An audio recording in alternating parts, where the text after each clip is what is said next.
안녕하세요. 삶의 여정 속에서 때로는 홀로 광야에 선 듯한 막막함과 두려움을 마주할 때가 있습니다. 사방이 적으로 둘러싸인 것 같고 한 치 앞도 보이지 않는 어둠 속에서 우리는 길을 잃고 헤매기도 합니다. 오늘 이 시간을 통해 그 모든 불안과 고난을 넘어설 수 있는 절대적인 안전과 평안의 비밀에 대해 함께 나누고자 합니다. 이 이야기가 여러분의 마음에 깊은 울림을 준다면 잠시 시간을 내어 구독과 좋아요를 눌러주세요.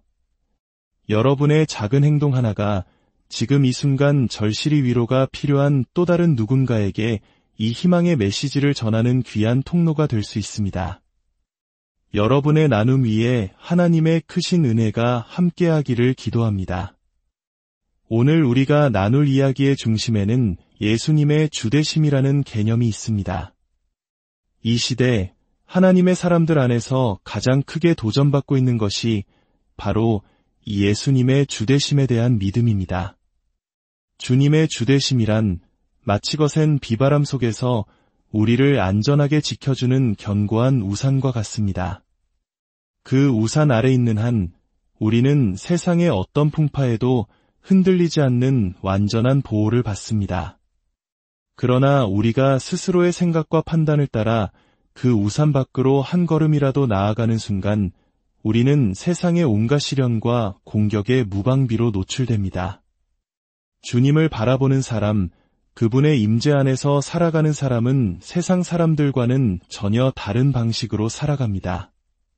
대부분의 사람들은 이론이나 철학, 혹은 자신의 경험에 의지해 살아갑니다. 하지만 주님을 온전히 만난 사람들은 전혀 다른 차원의 삶을 삽니다. 그들은 상황 너머에 계신 주님을 보기 때문에 세상이 줄 수 없는 담대함으로 이대한 승리를 경험하게 됩니다. 성경에서 가장 자주 반복되는 명령 중 하나가 두려워하지 말라는 것입니다. 왜일까요? 두려움은 결국 불신앙으로 이어지기 때문입니다. 그리고 그 불신앙이 입으로 표현될 때 그것은 불평이 됩니다. 불평은 불신앙의 언어입니다. 불평은 오직 주님의 주되심에 문제가 생긴 마음, 즉 하나님의 다스리심을 신뢰하지 못하는 마음에서만 흘러나옵니다. 만약 우리 삶에 불평이 끊이지 않는다면 그것은 예수님의 주되심이 우리 안에서 온전히 이루어지지 않고 있다는 명백한 증거입니다. 상황 한가운데서 일하시는 하나님을 보는 사람은 결코 불평하지 않습니다. 불평은 우리가 그분이 누구시며 지금 어디에 계시는지를 잊어버렸을 때만 터져나옵니다. 물론 뜨거운 난로에 손을 대지 않으려는 것과 같은 책임감 있는 두려움, 본능적인 두려움은 있습니다. 깨진 유리 조각이 널린 바닥을 맨발로 걷지 않는 것은 지혜입니다. 그것은 하나님을 시험하는 어리석은 행동일 뿐입니다. 우리가 이야기하는 것은 바로 영혼을 잠식하는 불신앙의 두려움입니다. 출애굽기에서 모세는 홍해 앞에서 절망하며 부르짖는 이스라엘 백성에게 이렇게 말합니다. 너희는 두려워하지 말고 가만히 서서 여호와께서 오늘 너희를 위하여 행하시는 구원을 보라. 얼핏 들으면 겁에 질린 사람에게 두려워하지 마라고 말하는 것처럼 무책임하게 들릴 수도 있습니다. 하지만 모세는 이어서 주님의 말씀을 선포합니다. 너희가 오늘 본 애굽 사람을 영원히 다시 보지 아니하리라. 여호와께서 너희를 위하여 싸우시리니 너희는 가만히 있을지니라. 이 선포는 지금 이 순간 반복되는 문제로 고통받는 여러분을 향한 선포이기도 합니다. 오늘 여러분을 괴롭히던 그 문제는 끝날 것입니다. 여러분의 삶을 맴돌던 그 악순환의 고리는 바로 오늘 끊어질 것입니다. 주님께서 친히 약속하십니다. 여러분을 죽이려 했던 그 애굽 군대와 같은 문제들을 다시는 영원히 보지 못하게 될 것입니다. 그런데 바로 다음 구절에서 흥미로운 반전이 일어납니다. 하나님께서 모세에게 말씀하십니다. 너는 어찌하여 내게 부르짖느냐? 모세는 백성들에게 위대한 예언을 선포한 뒤 혼자 뒤에서 오, 하나님, 제발 이 백성을 구원해 주십시오. 라며 간절히 기도하고 있었던 것입니다. 그때 하나님께서 말씀하십니다. 이스라엘 자손에게 명령하여 앞으로 나아가게 하라. 가만히 서 있는 것과 앞으로 나아가는 것 사이에는 큰 차이가 있습니다. 모세는 주님의 안전하심과 공급하심을 느꼈지만 아마도 우리가 가만히 서 있는 동안 하나님께서 모든 것을 해결해 주실 것이라고 생각했을지 모릅니다. 그러나 주님은 그 예언에 한 가지 명확한 조건을 더하셨습니다. 내가 너희를 위해 일할 것이다. 그러나 그것은 너희가 앞으로 나아갈 때 이루어질 것이다. 때로는 그저 안식의 자리를 지켜야 할 때도 있지만 대부분의 경우 우리는 올바른 방향으로 움직여야 합니다. 하나님은 보통 우리에게 영웅적인 도약을 요구하지 않으십니다. 그분은 단지 올바른 방향으로 내딛는 작은 발걸음을 찾고 계십니다. 과거에 한 동료가 심각한 머리 외상을 입어 아이들과 놀아주지도 못하고 작은 논쟁조차 견디지 못할 정도로 고통받았습니다. 어느 날 밤 그는 화장실에서 주님의 음성을 들었습니다. 내 머리를 벽에 부딪혀 보아라. 그에게는 너무나 두려운 명령이었습니다. 머리에 작은 충격만 가해져도 끔찍한 고통이 찾아왔기 때문입니다. 그는 주님, 저는 할 수 없습니다. 라고 말했습니다. 하지만 그는 순종하기로 결심하고 아주 조심스럽게 자신의 머리를 벽에 살며시 기댔습니다. 바로 그 순간 그를 오랫동안 괴롭혔던 모든 트라우마가 눈 녹듯 사라지고 완벽하게 치유되었습니다. 주님은 항상 위대한 영웅을 찾으시는 것이 아닙니다. 그저 올바른 방향으로 움직이는 순종을 찾으십니다. 영웅이 되려고 애쓰지 마십시오. 그저 주님이 가리키시는 방향으로 한 걸음 내디드십시오. 주님은 이스라엘 백성 앞에서 그들을 인도하시고 뒤에서는 애굽 군대로부터 그들을 보호하셨습니다. 하나님의 천사와 구름 기둥이 이스라엘 진영과 애굽 진영 사이를 가로막았습니다. 애굽인들에게는 흑암의 구름이었고 이스라엘에게는 밤을 밝히는 빛이었습니다. 하나의 동일한 임재가 어떤 이에게는 심판의 어둠으로 어떤 이에게는 구원의 빛으로 나타났습니다. 이는 마치 같은 태양이 얼음은 녹이지만 진흙은 단단하게 굳게 만드는 것과 같습니다. 하나님의 역사하심이 우리 삶에 어떤 결과를 가져올지는 전적으로 우리의 마음 상태에 달려 있습니다. 하나님, 증명해 보이십시오라고 말하는 마음과 주님, 무엇을 말씀하시든 저의 대답은 예입니다.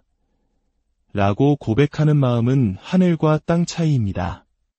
이것은 천국과 지옥의 문제가 아니라 우리가 이 땅에서 약속의 땅을 얼마나 누리며 살아갈 것인가의 문제입니다. 우리는 모두 하나님께서 우리 가문과 삶을 통해 약속하신 것들이 완전히 성취되는 것을 보고 나아가 우리 사회를 변화시키는 존재로 부름받았습니다. 그리고 그 여정의 핵심은 조용한 신뢰 위에 세워진 담대한 믿음에 있습니다. 하나님은 우리가 담대한 믿음을 과시하는 것을 원하시는 것이 아닙니다. 그분은 우리 안에 더 깊은 것, 즉 어떤 상황에서도 흔들리지 않는 조용한 신뢰를 쌓기 원하십니다. 그 신뢰라는 견고한 반석 위에 섰을 때 비로소 진정으로 담대한 믿음이 세워질 수 있습니다. 시편 23편은 이렇게 노래합니다. 내가 사망의 음침한 골짜기로 다닐지라도 해를 두려워하지 않을 것은 주께서 나와 함께 하심이라. 저는 이 말씀을 묵상하며 한 가지 깊은 깨달음을 얻었습니다. 그것은 바로 하나님의 임재하심 가운데 어떤 특별한 차원은 오직 사망의 음침한 골짜기에서만 경험할 수 있다는 사실입니다. 주님은 상황과 환경에 따라 당신을 다른 방식으로 나타내십니다. 그리고 그 골짜기에서만 만날 수 있는 특별한 주님의 얼굴이 있습니다. 왜 하나님은 우리를 사망의 음침한 골짜기로 인도하실까요? 그것은 우리 안에 이루신 그분의 일을 믿으시기 때문입니다. 주님은 우리 각자 안에 행하신 위대한 일을 확신하시며 우리가 위험한 상황 속에서도 능히 이겨낼 수 있도록 우리를 신뢰하십니다. 만약 우리가 예수 그리스도를 믿을 때 우리 마음속에서 일어난 새로운 피조물이 되는 변화가 단지 상징적인 것이었다면 주님은 결코 우리를 그런 환경에 두지 않으셨을 것입니다. 우리는 순식간에 삼켜지고 말았을 테니까요. 시련을 통과하는 가장 긴 길은 예수님의 주되심을 떠나 홀로 애쓰는 것입니다. 반대로 시련을 통과하는 가장 빠른 지름길은 오직 하나, 예수님은 나의 주님이시다라고 고백하며 그분을 따르는 것입니다. 저는 그 깊은 골짜기를 통과하며 천둥 같은 음성이나 극적인 체험을 하지는 못했습니다. 하지만 그 끝에서 저는 분명히 알 수 있었습니다. 다른 어떤 곳에서도 발견할 수 없었던 주님의 얼굴, 그분의 임재의 한 단면을 발견했다는 것을 말입니다. 그것이야말로 제가 그 골짜기에서 얻은 가장 귀한 보물이었고 그 모든 과정은 그 자체로 충분한 가치가 있었습니다. 시편은 계속해서 이렇게 노래합니다. 주께서 내 원수의 목전에서 내게 상을 차려주시고 이 얼마나 놀라운 선포입니까? 주님은 우리를 위해 잔치상을 준비하시되 그 상을 원수들의 한가운데에 차리십니다. 식탁은 영양을 공급받는 곳, 교제와 친밀함, 가족의 사랑을 나누는 곳입니다. 구약의 므비보셋을 기억하십니까? 그는 두 다리를 저는 장애인이었지만 왕의 식탁에 초대받음으로써 그의 장애는 식탁보 아래 가려졌습니다. 하나님과의 깊은 교제와 친밀함의 식탁. 그런데 하나님은 그 식탁을 원수들의 한가운데에 두십니다. 수많은 신자들이 저지르는 실수는 그들의 시선이 원수들에게만 고정되어 있다는 것입니다. 그들은 식탁 맞은편에 앉아 계신 주님을 기준으로 상황을 정의하는 대신 눈앞에 보이는 원수들을 기준으로 자신의 상황을 판단합니다. 우리의 시선을 원수가 아닌 주님께 고정해야 합니다. 주님과의 친밀한 교제와 사귐 안으로 깊이 들어갈 때 우리를 둘러싼 지옥과 같은 문제들은 힘을 잃고 사라지게 됩니다. 문제가 사라져서가 아니라 더 이상 중요하지 않게 되기 때문입니다. 성경은 말합니다. 만일 하나님이 우리를 위하시면 누가 우리를 대적하리요? 이것은 아무도 우리를 대적할 수 없다는 뜻이 아닙니다. 우리를 대적하는 자는 있겠지만 그들에게는 우리의 삶에 대한 어떤 결정권도 주어지지 않는다는 의미입니다. 우리의 삶의 결론은 오직 주님이신 그분에 의해 이미 결정되었습니다. 우리의 가장 어두운 상황은 사실 주님과의 친밀한 교제를 위한 식탁입니다. 대부분의 사람들이 겪는 문제는 사실돈 문제나 관계 문제가 아닙니다. 그 근원은 바로 주되심의 문제입니다. 불안의 문제가 아니라 주되심의 문제입니다.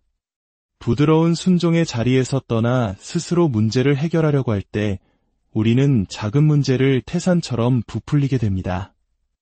주님은 이렇게 말씀하시는 것과 같습니다.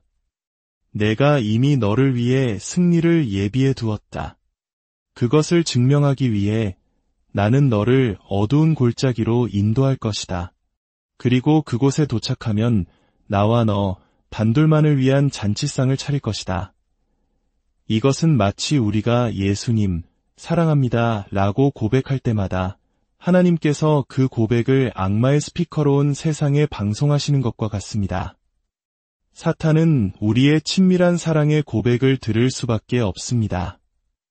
하나님은 원수가 우리를 죽이고 도둑질하고 멸망시키도록 그 식탁을 차리신 것이 아닙니다. 오히려 타락한 인류를 향한 하나님의 구속적인 목적과 그분의 신실하심을 끊임없이 증언하여 악마에게 너는 승리하지 못했다고 선포하기 위함입니다. 악마의 공격은 오히려 우리를 더 위대한 승리로 이끄는 발판이 되었을 뿐입니다. 기름을 내 머리에 부으셨으니 내 잔이 넘치나이다. 어둠의 시간을 통과하며 주님을 신뢰하는 자리에 머문 결과 우리의 잔은 넘치도록 채워집니다. 나 혼자 감당할 수 없을 만큼 많은 은혜가 나를 통해 흘러가게 됩니다. 나는 수많은 사람들을 먹이고 살리는 생명의 샘이 됩니다. 예수님의 주되심의 결과는 주님께서 우리에게 더 큰 능력과 영향력을 믿고 맡기실 수 있게 되는 것입니다. 어둠 속에서 주님의 임재를 발견하고 그곳을 영양 공급처로 삼았기 때문입니다. 그 결과 우리는 구하거나 생각했던 것보다 훨씬 더 많은 것을 얻게 될 것입니다.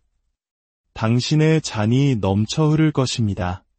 당신의 머리는 성령의 기름 부으심으로 가득 차고 당신의 마음에서는 생수의 강이 흘러넘칠 것입니다. 시편은 이렇게 끝을 맺습니다. 내 평생의 선하심과 인자하심이 반드시 나를 따르리니 내가 여호와의 집에 영원히 살리로다. 주님께서 내 앞에서 나를 인도하시고 선하심과 인자하심이라는 두 천사가 내 뒤에서 나를 따릅니다. 내가 실수로 떨어뜨린 것들을 그들이 말없이 주워 담으며 계속 나아가 지금은 멈출 때가 아니야 라고 격려합니다. 우리는 하나님의 임재 안에 거하도록 창조되었습니다. 우리가 가는 곳마다 하나님의 집, 즉 그분의 임재가 나타나도록 부름받았습니다.